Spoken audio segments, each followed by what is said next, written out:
Support for this show, Politics Done Right, comes from politicsdoneright.com, publishers of How to Make America Utopia, Take Away the Economy from Those Who Rigged It, As I See It, Class Warfare, The Only Resort to Right-Wing Doom, It's Worth It, How to Talk to Your Right-Wing Relatives, Friends, and Neighbors, and other books written by Egberto Willis.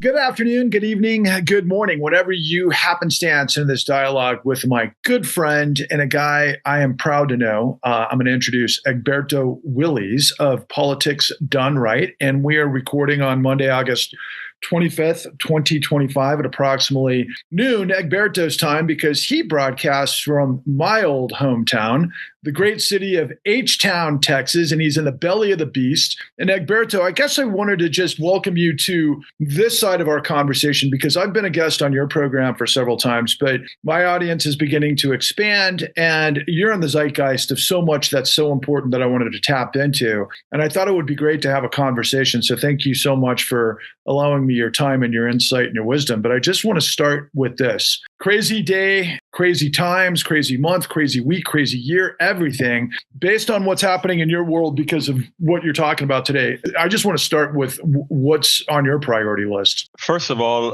Patrick, I want to thank you for the invite. I want to thank you for appearing on your program. You know, I have a lot of respect for all the work that you've done. I think that what you bring to the independent media, what you bring to history is very important because the more of us out here doing this kind of work, enlightening our fellow Americans, it's important. For those who, I hope people are taking a look at all that you have produced, very important documentaries out there.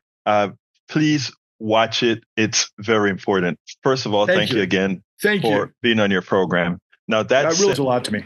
That said, what's on my mind is being positive. What's on my mind is telling our brothers and sisters to not get into that frame of despair as many would have you. I'd like folks to understand that those who are now leading the countries are nothing more than paper tigers. And therefore, if we stand up, if we do what's needed, if we educate ourselves with what a whole lot of good people are putting out there, we will be doing just fine. Well, I want to convey or just introduce the fact that, like a lot of people I try to interact with, you're a very incredibly smart, dynamic, self-made, driven person that believes in the fundamentals of democracy and liberty and justice and all of those things that have made you who you are. On a professional level, as I recall, I think you're a mechanical engineer. Yes. I know that you share your time doing a lot of different things.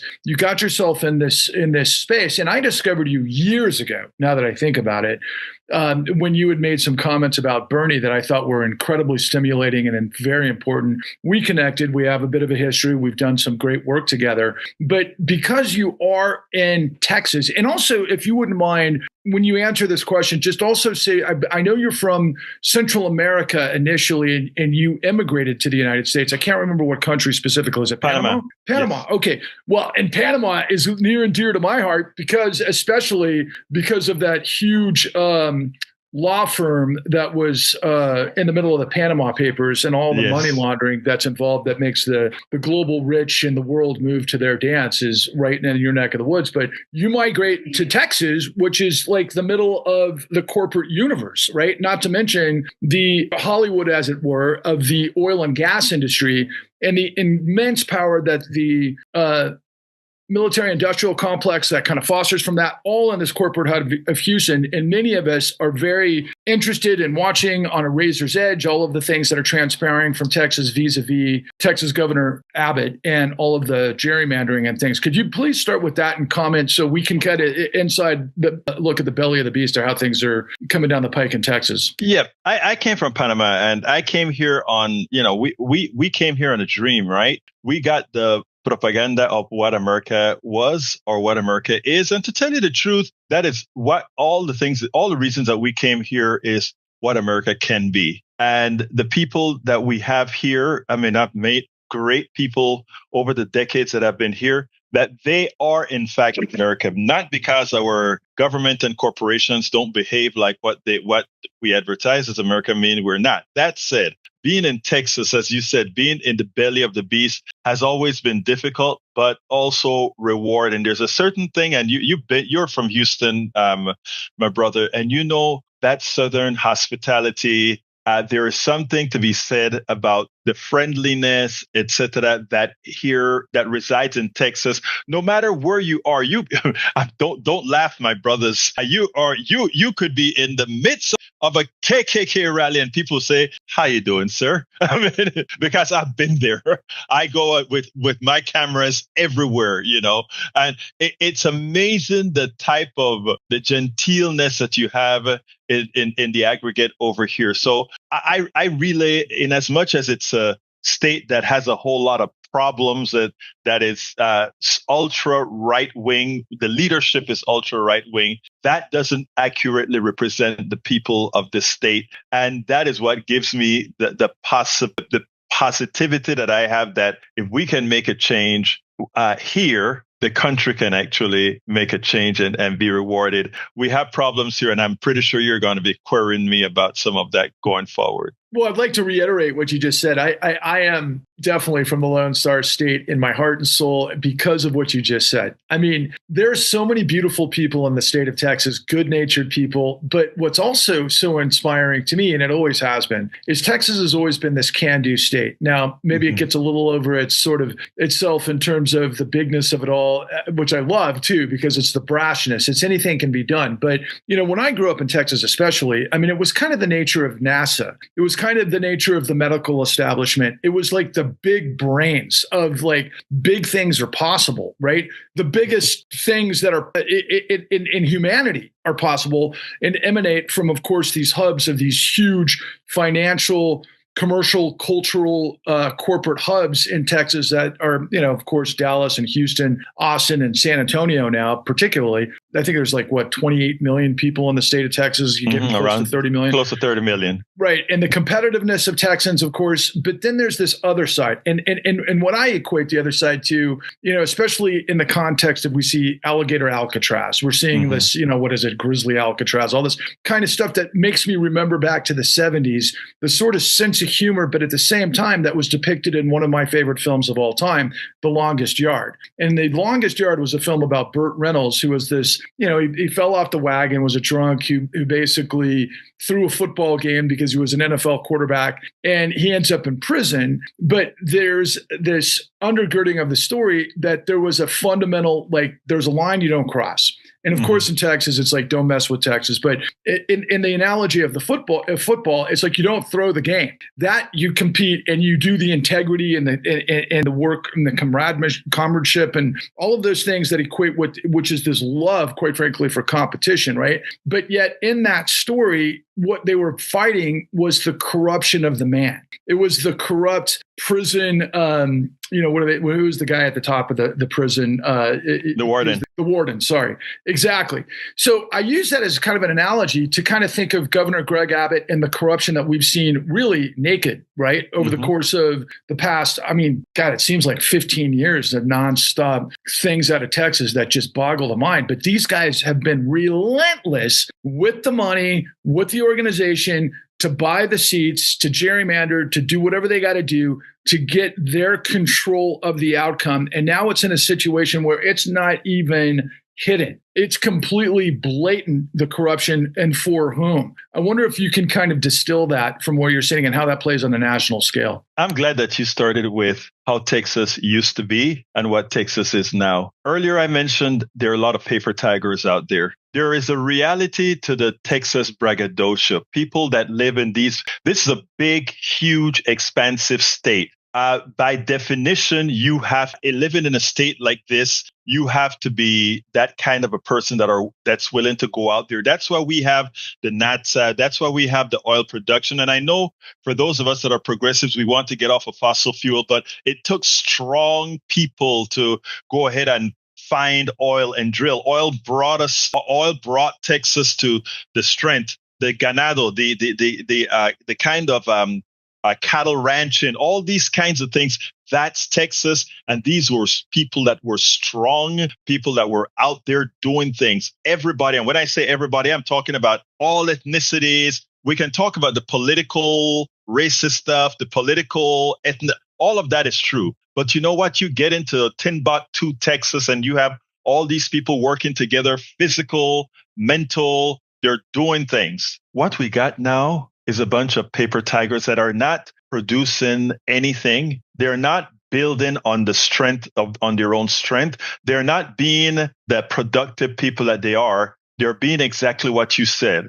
fraudsters. And you talk a whole lot about that in your documentary, The Con. These are people now that don't produce anything. They're working off of what everybody else has produced and doing things in a manner that is very fraudulent. If you take a look at the redistricting that they're attempting, a lot of folks like to call the redistricting a racist endeavor. I don't look. It ultimately it's going to look that way, but ultimately it's a power play to get something for nothing. It's a power play to go out there and win at all costs, even if you don't have the mental acuity capacity to win. When we have Abbott and Patrick and Paxton, the three musketeers here in Texas that run everything, these are incompetent, for lack of a better word, these are incompetent buffoons with a strong lack of intellect. One is a radio show host. One is a corrupt attorney. The other one is a governor who, sorry that he got injured, but when he got injured, he made sure to have law. I mean, he used the laws to make a whole lot of money. And then when he became governor, he denied others the ability to get the recompense that they deserve. These are people that are crooks, and the policies that they're passing, from redistricting to women's rights, taking women's rights away, to taking people's ability to get health care. What they're doing is something that needs to be fight for. A lot of folks who say, well, why are you there in Texas? There are two options. I am a Texan now. I'm a Panamanian turned Texan, and I adapted a lot of what Texas used to mean. And we fight, and we don't give in, and we don't give up. That is so inspiring me, Egberto. And you live that every day. And your thought process and your podcast and the information that you espouse is extremely important. I encourage everybody who comes across this to please discover Egberto if you haven't obviously already. But to your point, what you really tapped into is what I was going for. Okay, because the super rich of the state of Texas symbolize and exemplify exactly what the rest of the country has become, in my opinion, from this perspective, right? Yes. They find idiots to do their bidding. They find stupid whisperers. Okay, so to your point, they're all incompetent. They share that. And they've got that way through extraction and fraud, lying, stealing, and cheating. And quite frankly, they have zero character. Right? They're just the opposite. I like to use this phrase sometimes when I'm speaking freely, but I might as well use this. I mean, our country is a rotting dead whale carcass of the dead whale of the American dream, where only pimps, whores, junkies, and parasites are thriving because of this situation. Because the billionaires spend the money for the idiot whisperers to go into the mega churches, and then they use this sort of extrapolation of like the prosperity gospel. Look at this preacher that flies around on his, Gulfstream jet. He fills up auditoriums. Really, they're all there to grift on each other, to be quite frank with you. But there's also this sort of culture of patriarchal, do as we say, top down. Everybody gets in the fray. Everybody is, quite frankly, on the menu, I think, in terms of predation, right? And there's a hierarchy to that, but everybody plays a role culturally because we're humans and people tend to socialize, and that particular side of our history in the United States has always been there. But you throw in money, and that's God. That's literally their God. They pretend it's Jesus. They pretend it's all of these moral, scenario, but BS.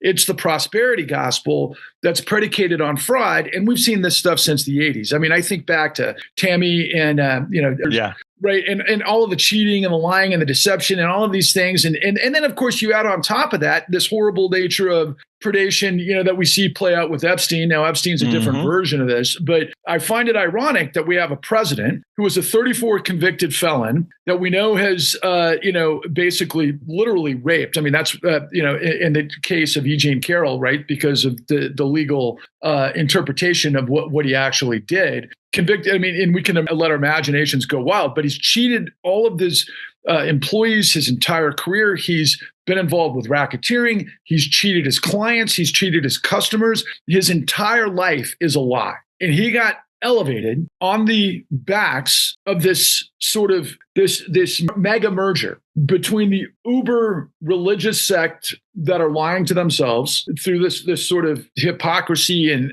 we could go on and on and on. But when I grew up in Texas, for example, and I'll use this as a jumping off point, one thing that always really kind of blew my mind, right, was that we had these counties where there were these blue laws where you couldn't drink liquor on a Sunday. And they were uber religious, and they were right on the border of this honky tonk filled with outlaws and strip clubs and fireworks and alcohol and you name it. And what I would see with my own eyes is dudes would go back and forth, depending on where they were in their life, between the honky tonks and the church to get redemption, right? Or salvation. And I always kind of laughed at it. And I'm like, okay, let your freak flag fly. Just like it doesn't matter what your lifestyle is as an American, I'm always like, okay, but what they became was a political force. And the likes of Abbott and the rest of the guys that you talked about, they've created that mega merger, have they not? And yes. Ultimately, if I could get your commentary of what that feels like, particularly when you so brilliantly and inspired me to remember that, no, the strength of Texas is that independence and that anything can be done spirit that you bring to the table that you're fighting to get back. Yeah, you knock on something that I think has been really the detriment of Texas, and you name it, about the hypocrisy of having the blue laws. You can't buy liquor on Sunday, but the bars, etc., were open the night before and all. I mean, it is amazing that all of that happens. Now, I'd like your audience to consider looking at a documentary called God Forbid on Hulu. And it talks about the involvement of Jerry Falwell's son, Jerry Falwell Jr., his wife, and a 21-year-old concubine that they put together and bought a hotel for, and he got into trouble. But in effect, the tenet was Jerry Falwell was pretty much blackmailed into supporting Donald Trump, because pretty much, I'm saying that is an inference that they're making, because pretty much his behavior, the Falwell's behavior,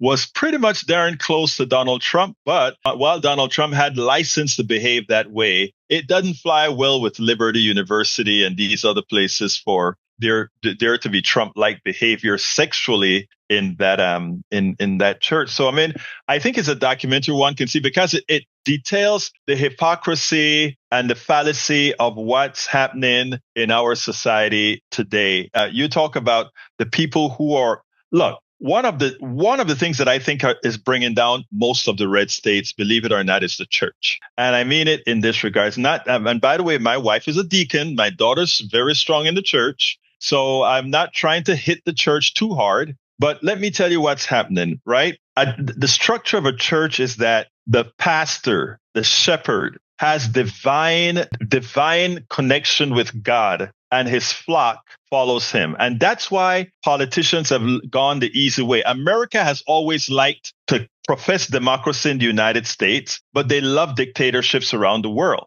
Because if they need to deal with Panama, they deal with Manuel Antonio Noriega. If they want to deal with Haiti, they deal with Baby Doc. If they want to deal with Nicaragua, they deal with Somoza. That is how they figure. That's why they supported all these guys. They only need to deal with one, and he imposes the will of extraction for the Americans, for the West. So they love that. And what they found is in our churches now, in America, we can't control progressives that way. These guys are crazy. These guys are out there. They think, they believe in critical thinking. So we can't do that with progressive. But if we tie religiosity, if we tie the identity politics, if we tie these three things together, we can inch up to 49% of the country, and then we can do some foolery for the other 2%. In a gerrymandered country, we can win elections. And that is what they do. The shepherd, the pastor becomes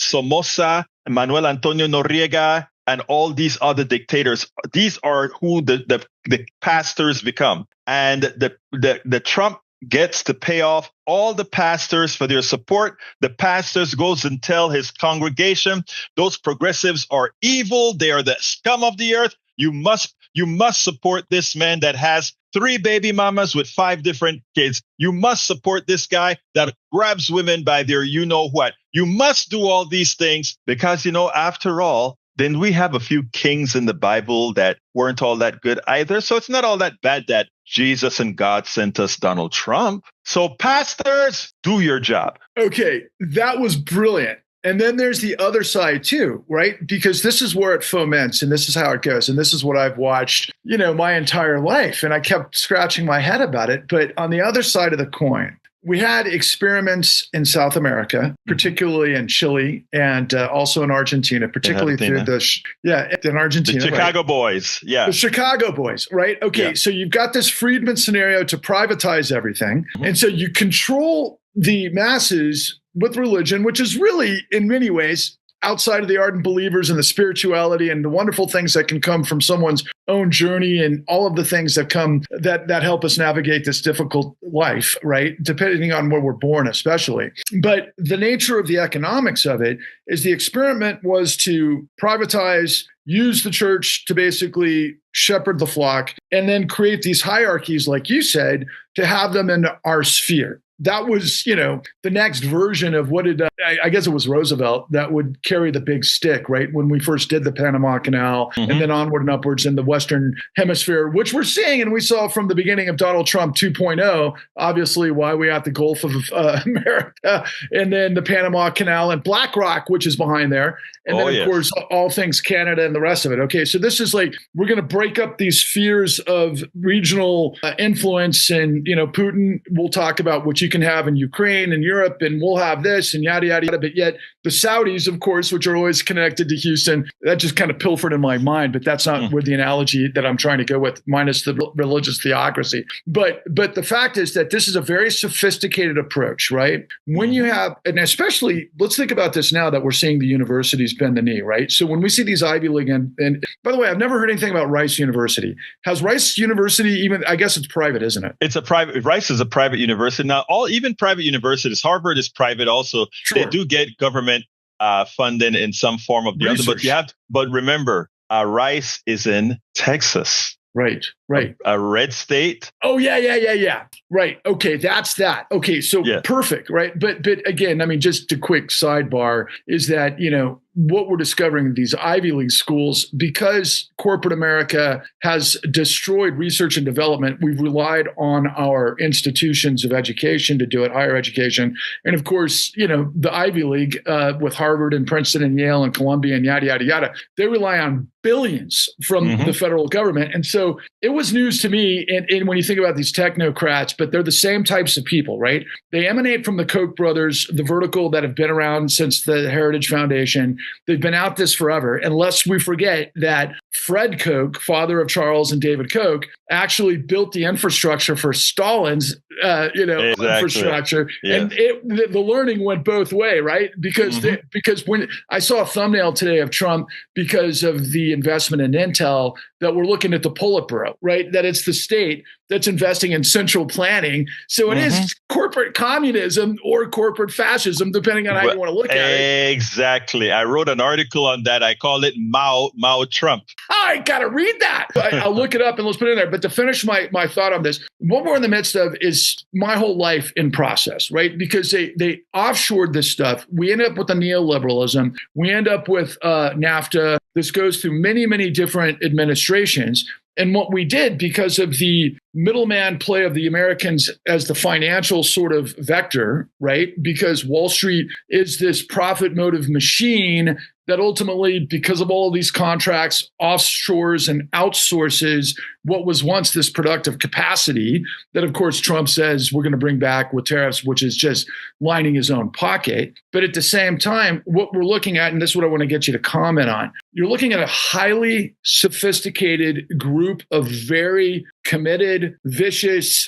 deeply enmeshed immersed geniuses of technocracy that are working one side of the fence to create the situation that enabled Trump to steal the presidency and however that worked out, but to get us Doge and all of these things because of what? They took over the Supreme Court, right? Mm-hmm. And we could go on from there. But that's kind of an introduction of what I'm looking at from my side, which is all undergirded by fraud. How do you respond to that in terms of what you view? And I guess take it to what you'd like to see the response to turn the tables on that which is destroying us.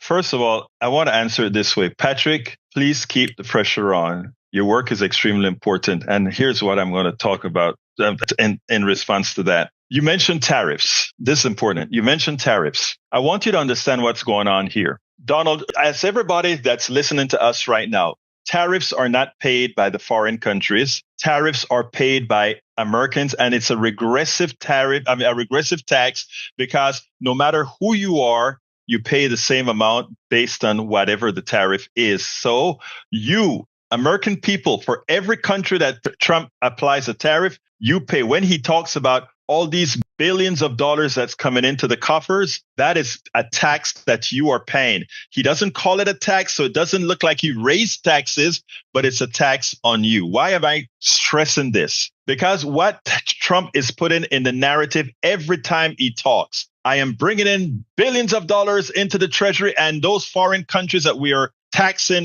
those foreign countries that we're putting a tariff on are paying. China is paying. Europe is paying. And we can smile and laugh at it, my brother. But here's the problem. The problem is the American people, because he repeats it all of the times, and because every time he says it, there isn't 10 of us saying, no, it's a tax on you. You are paying it. Eventually, what is going to metastasize in the psyche of Americans is that Trump brought in a lot of money into the treasury from all these foreign countries that were taking advantage of us. It's false. You are the one Trump is getting the money from, and it's going to reflect itself in lack of economic activity. Okay, I wanted to point that out, first of all. But secondly, I think it is important for us to understand that this is a big fraud, as you've mentioned all of the times, Patrick. And that is because the reason you want to apply tariffs is you do want prices to go up. When you apply a tariff, you want those prices to go up so that in your local economy, the things that you used to buy from overseas can be competitive now that you have a tax on that system. So a car that costs China $50, that you can only sell for $100 here, you put 100% tariff on that car. Now it's competitive with a Ford car. So you want the prices to go up to build your industry up. So when Donald Trump tells you he's applying a tariff and the prices won't go up, if the prices don't go up, then the tariff isn't working. Because the idea behind the tariff is to create your own businesses to build those products. So that's the second item. So it is a complete theft. You speak in the con, you spoke so very eloquently about the fraud in the mortgage industry that affect people who bought mortgages or who had mortgages. The fraud that Donald Trump is putting on, and we're not even talking about crypto yet. The fraud that he's putting on with the tariffs, both the narrative that he's trying to get out there, but this fraud, as opposed to just working on people that you support, the mortgage holders, this is a fraud on everybody, because everybody shops at Walmart. Everybody buys a burger. Everybody buys a car. So this fraud that he's implementing right now is costing all of us. The fraud that our brother here, Patrick, speaks on in The Con. And by the way, you got to watch The Con, guys. Watch that series, The Con.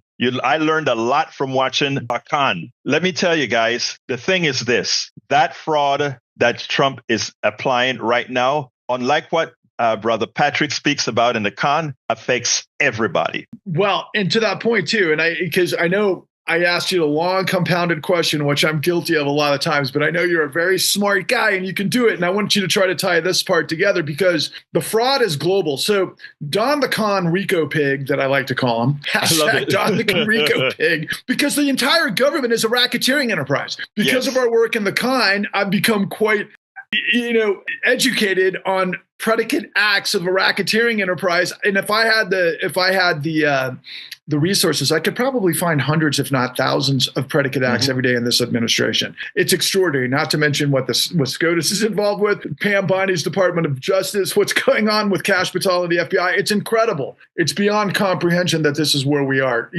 Again, my mind coming from the 70s is a National Lampoon satire that would have created back in our days, like Animal House and everything else. I know, and that's what our society has become, the naked gun presidency. But it's not funny because people are going to suffer, and of course are suffering. And in the process, we're throwing out due process. We're throwing out, really the entire law is dead. It's a lawless society. And we're seeing today, and I want to ask you this question and I'll circle back to the other stuff, but Abrego Garcia, we're starting to see, comment on what you're seeing in the developments there because of what's going on. This is creepy. They are blackmailing this guy into pleading guilty to save face for a mistake the Trump administration made by calling this guy a trafficker. And what they're holding over his head is, go to Costa Rica. If you don't go to Costa Rica, we are deporting you. Plead guilty and we'll send you to Costa Rica. If you fight this in court, we're going to send you to Uganda. No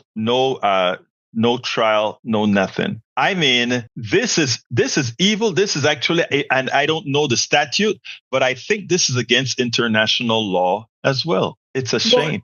Right. Well, I mean, but to that point too, I mean, talking about corruption, see, what I've always said, because of what our work, revealed to me and to us, and then we got quashed, and then I've got hundreds of hours on the shelf. But what I've been trying to get through to the American consciousness for now years is that corruption creates fascism. That's the way it's always been. Now, obviously, fascism is a terminology that we associate from the 30s onward, but tyranny has been around for 1,000 years, maybe more, and it's always the same sort of dynamic, right? You get the complicity of the control of the powerful, and then you rape and pillage everyone else, and then you can do these illegal things, which was the whole purpose of the United States to begin with, is to push back with Bill of Rights and, obviously the Constitution that protects us from this sort of, which is just an abomination to what the United States is. But to this point, right, that you just made, think about ICE, right? Behind masks, young men, that they're now going to be an agency that's got more funding than the FBI, maybe more than the CIA. Who knows, because of black budgets and all that. Let me just interrupt a second.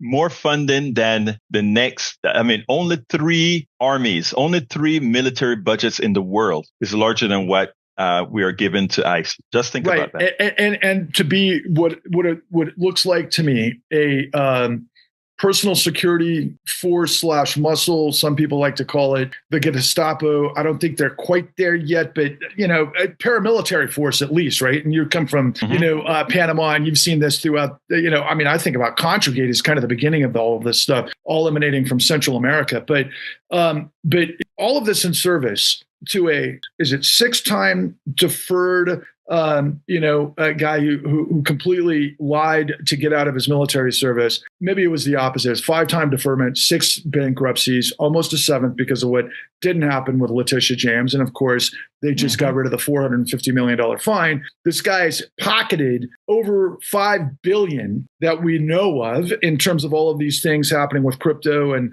backdoor scenarios. The corruption is absolutely insane. This guy is the motherlode of corruption that is now using the United States, our taxes, to fund a fascist military arm to basically destroy the law, right? Please, you come from Panama. You lived in the region. Tell the American people what happens if millions of us don't rise to the moment to turn the tables on this madness. Look, the guy is telling us what he's doing. He's not hiding it. We are currently ceding this country to Donald Trump to convert it into a fascist country. And if we don't react now, it will be very difficult to climb out of it. Look, we will climb out of it, no doubt. But it'll be that much more difficult to climb out of. I wrote a piece over the weekend that I just want to mention a few things, a few points, because if you remember, they invaded they're searching Bolton's home on Friday, and mainstream media spent the entire 24 hours with B-rolls just talking about Bolton's home being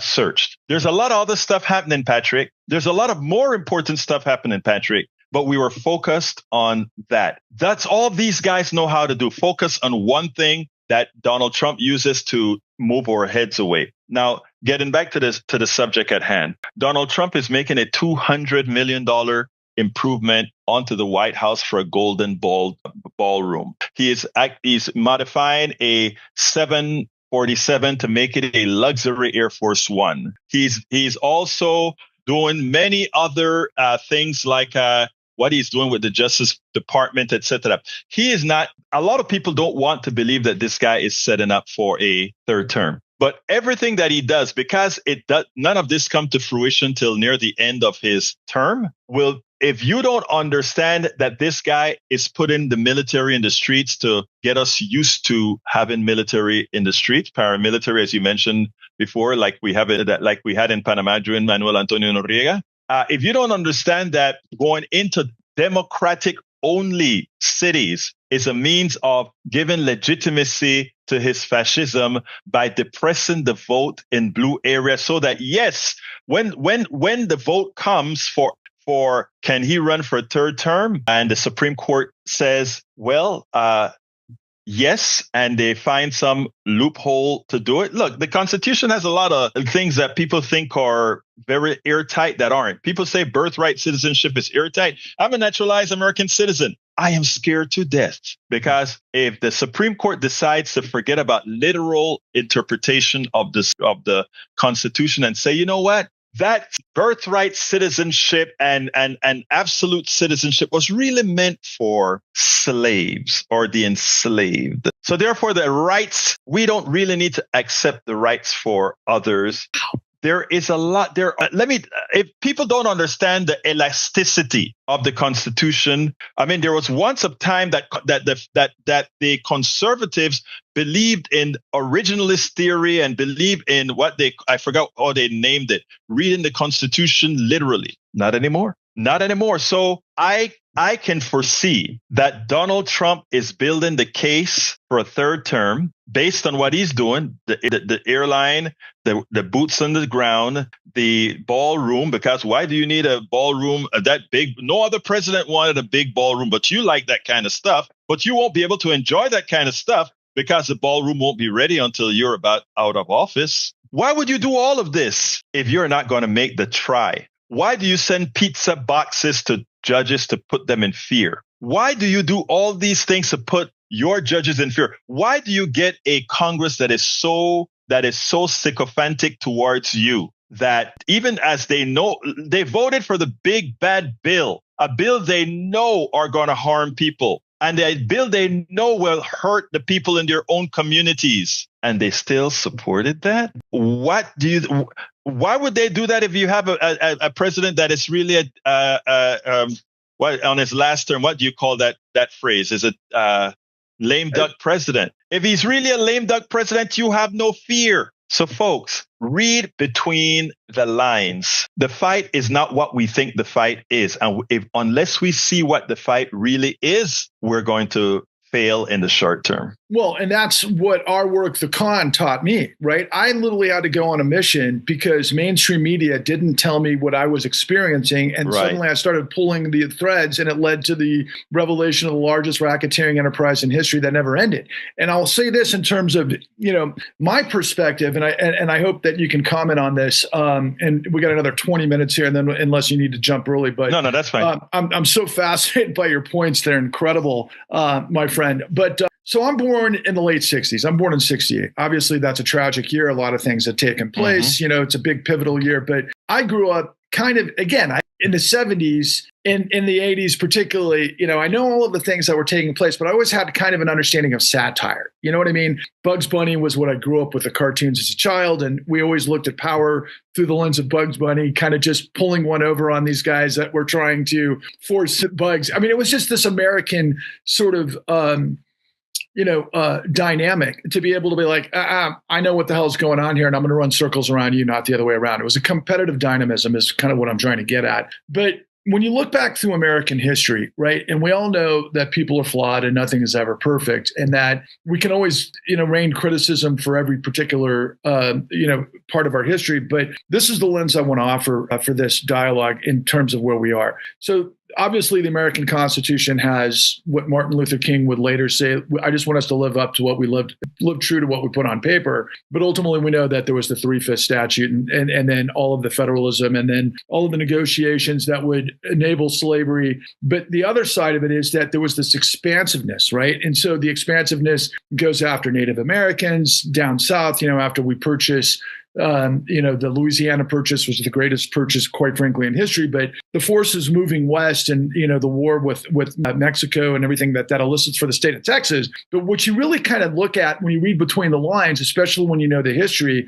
is quite frankly what history always teaches us, right? Right makes might. Right. And I'm not saying that's right. I'm just saying that's history. Right. And so what I think these technocrats with the backing of the billionaires that came out of course, the influence of Stalin and all of the other kind of history that goes with it, they've gotten to the point now where they've said, in my mind, because the billionaire ownership of what they've been able to, press against the law and get away with so much of corruption that would then infuse trillions of dollars illegally into the pockets of the guys who have all the power, that they could double down and control the system even further, whether it's media because they own it all, or whether it's the judiciary. And we could go on about that with specificity. But I think with the second incarnation of Trump V2, right, is this thing where it's like all bets are off. It's like, it's naked. We're going to do what we're going to do. We're going to force you into submission. You will not be able to stop us. We're going to flood the zone. We're going to put our military in, like you said, what do we call them in the democratic cities that have safe haven for immigrants? What are Yeah, I know what you mean. Sanctuary cities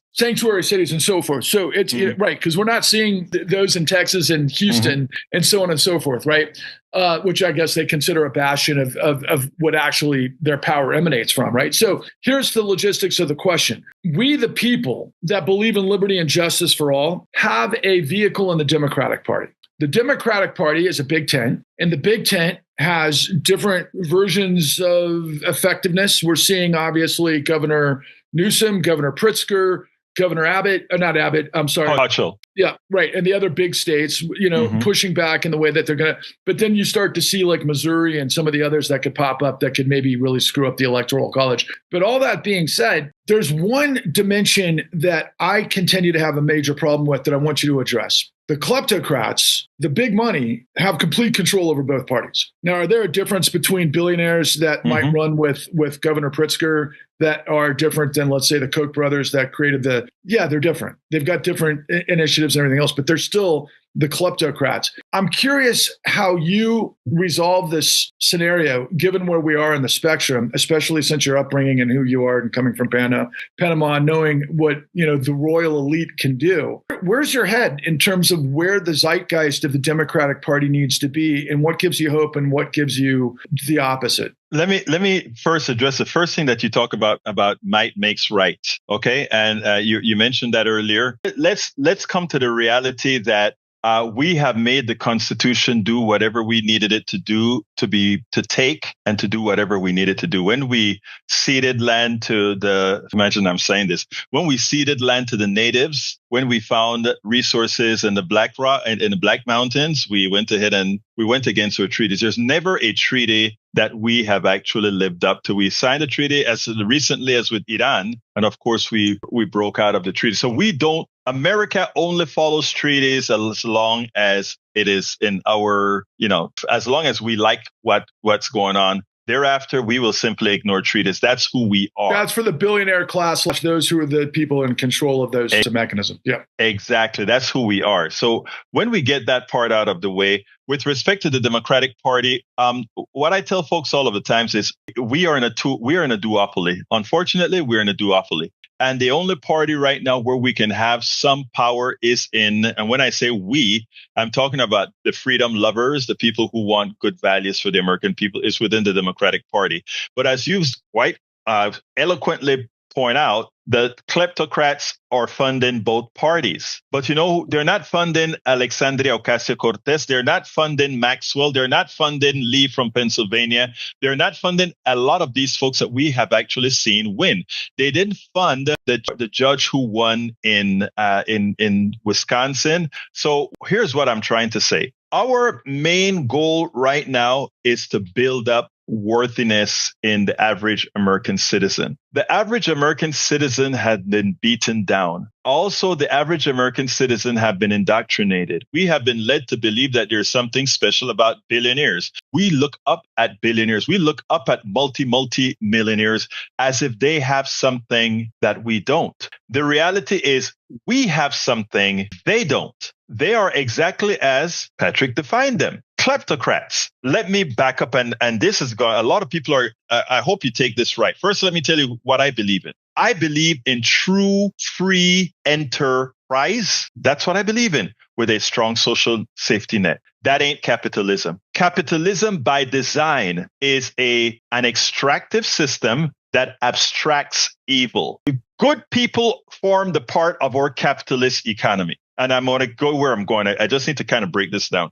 Good people, your mother, your father, your brother who works for Exxon, Enron, all these other companies, good and bad. They are good people. They don't get it because we're indoctrinated and because capitalism abstracts evil. Capitalism abstracts that you can pay and afford gasoline because MBT is left in the ground, because a lot of damage is done to the air. Capitalism abstract that you don't have to see the rare earths that's being dug up by people that are enslaved. Capitalism abstract that the bauxite we're getting for aluminum throughout the world are pretty much done from people that, if you knew what they were doing, your mama, your daddy, your brother who works for these capitalist companies, if they understood what that was happening to get that, they would never be a part of it. It's a good abstracting thing. So what Brother Patrick, what we do is we have to remove that abstraction from our economic system and also remove the lie that the billionaires, who are nothing more than the kleptocrats that Patrick always talks about. We have to open the eyes of folks to let them realize that their money is actually yours. There's nothing called redistribution. Redistribution. We talk about redistribution. It's not redistribution. It's taking back what's yours. It's taking back what's yours because these people have made all their money on your intellect. They have made all their money on your know-how, even your janitor, your garbage man, all of these folks. We couldn't have a society without all of us. So why do we cede wealth to just a few? Okay, I agree 99% with what you said, but I'm going to add this caveat. And I thought what you delivered was so eloquent and so brilliant and so inspiring yet again. And I agree with the idea of the enterprise with a social safety net. That's exactly where I come from as well, because I understand the power of who we are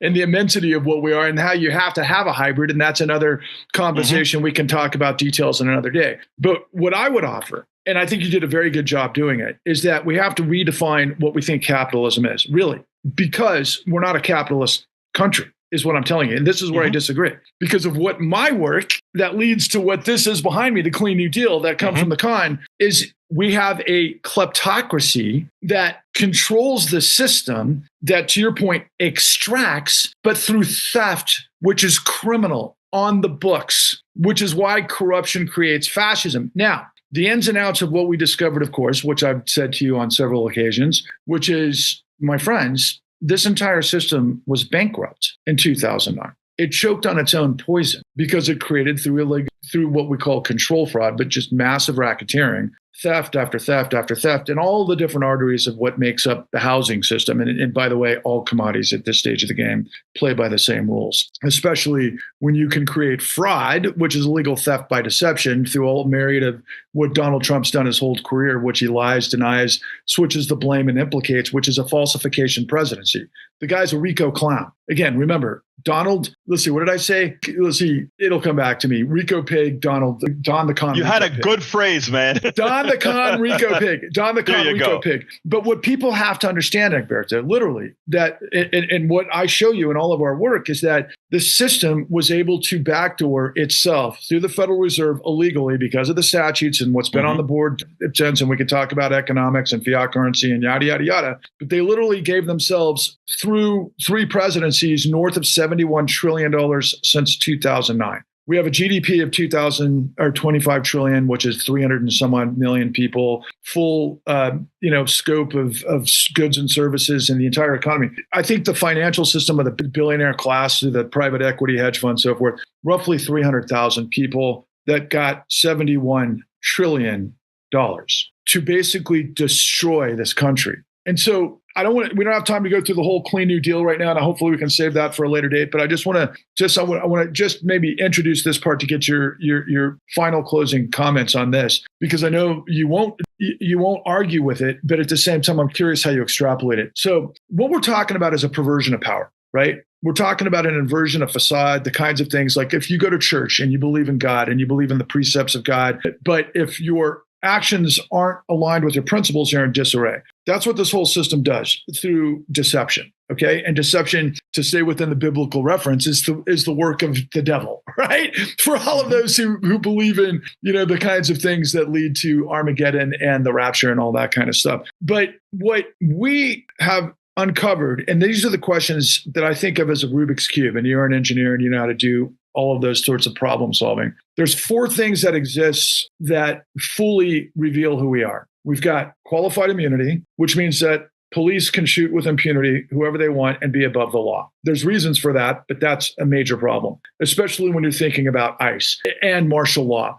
Second of all, we've got judicial immunity. So those in the Supreme Court can act with absolute impunity while corrupting everything that this country has stood for 248 years through a literal backdoor at the Supreme Court. There was $1.5 billion of influence that came through Leonard Leo and the whole, cabal of those types of guys to create Dobbs, and I could go on. They then enabled the executive president, or not the executive, the unitary, or we'll call it the imperial presidency, right? The president is above the law. So if the president is above the law, that makes him a king. And then how do you do it? This takes us to the beginning of our conversation, the Electoral College, which is ruled by the minority because of gerrymandering. Okay. So how do you unpack that just based on where you're sitting in 5 minutes? All right. Let me just say, first of all, for the commentary that I made before, I read all your stuff. I've watched all of your stuff. I don't think it is in conflict at all with what you said. And you mentioned it depends on the definition of capitalism.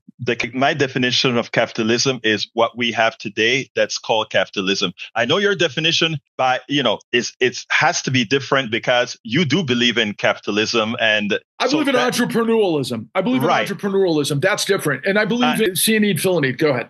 Right. And that's what I'm saying. I'm saying that definitions are a thing, right? And I can bet when you define your capitalism, I'm going to say, wait a minute, that's free enterprise is what I'm talking about, brother. So I don't want there to be semantic issues here.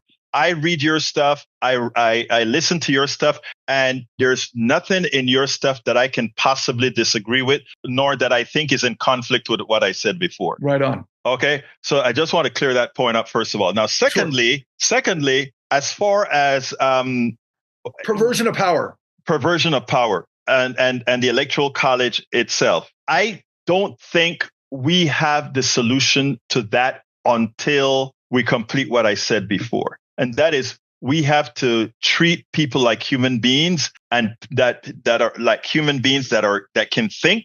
We have to start introducing people to critical thinking, because as a democracy, it is the people are going to be the ones who decide if we cede our freedom to the Trumps, to the plutocrats, the kleptocrats, the billionaires, or we are going to finally hold the bull by the horns and take it back. In this country, we've had to do that several times in some form or the other. I am positive that if your message can go out, if our message can go out, that we can actually overcome this peacefully by making folks think critically. And that's all I think it's about. letting people ask the question, why is it that we allow this? And when I'm talking about the current state, the current capitalism that we implement on my show, I tell people, just ask your question. Ask the question, why do you do all the work? Why do you build the skyscrapers that you can't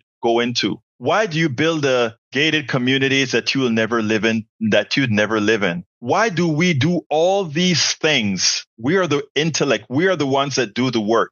To have a few take advantage of it, your worth is no different than theirs. You bleed red like everybody else. You think like everybody else. You speak like everybody else. We gotta come to the realization that no, it is us. You're incredibly inspiring. Just a quick caveat to close it out. In terms of capitalism and the definition, what I'm saying is that capitalism requires risk reward. The system that we're showing you is that it's guaranteed, and that makes, the polite gesture of those in the financial community called it moral hazard. Mm-hmm. They destroyed the world and call it moral hazard. That's who these guys are. They're financial terrorists, okay, who destroy freedom and liberty and justice for all. And on that note, I just want to say I'm so glad you exist in the world, my brother. You inspire me. I'm so grateful for your time this afternoon. Please, everybody, check out Egberto Willies on Politics Done Right. Anything else that you can plug at the moment? Yes, I'd like you to visit my site, politicsdoneright.com/newsletter. Politicsdoneright.com, that's newsletters. You can find politicsdoneright.com/newsletter. You can find out all the articles that I write, etc. And I even carry some of Patrick's work because Patrick does some great work as well. Fantastic. And I'll include that in the description below. And please, everyone, if you can, watch thecon.tv and also check out behind me, thecleannewdeal.org. You have a terrific day, Egberto. Thank you for your time. I look forward to talking to you again. Thank you, my brother. Morning, beautiful. What's your name? Irene. Irene, yes. You are here protesting on a very hot Saturday morning. I know you could be at home at your pool, sitting down with a cup of coffee. Why are you here? I'm here because I'm angry. Why are you angry? I'm angry about a lot of things. I'm angry about what's going on in White House. I'm angry about all of the shenanigans that's being pulled in my state of Texas and in the White House. They're just taking everything that we've got. I've been protesting since 1964. Everything that I've protested for has been taken away from me. And it's time for me to get out of the house and say, no more. I'm angry. Now, you are of an age where you have worked all of your life. You have invested in this country. You made this country. Now we have some charlatans out there that are attempting to rule by decree that which all of you worked for. Tell me, what do we need to do to mitigate this? Well, the first thing we have to do is put our boots on the ground. We got to if you're angry, you need to be out here. Because if you're in the house, we think you're happy and we think you don't care. Everything that we ever got in America, voting rights, abortion rights, every right that we've ever had, we have had to come out and stand in the sun and the elements to get it. Nobody gives you anything. You got to come out here, and that's why I'm here. And I encourage everybody, if you're upset, if you're mad, you need to be out here. Let somebody know you're mad. Because if you're in the house, I think you're happy. And that's the best closer. Thank you so kindly. You're welcome. Support for this show, Politics Done Right, comes from politicsdoneright.com, publishers of How to Make America Utopia, Take Away the Economy from Those Who Rigged It, As I See It, Class Warfare, The Only Resort to Right-Wing Doom, It's Worth It, How to Talk to Your Right-Wing Relatives, Friends, and Neighbors, and other books written by Egberto Willies.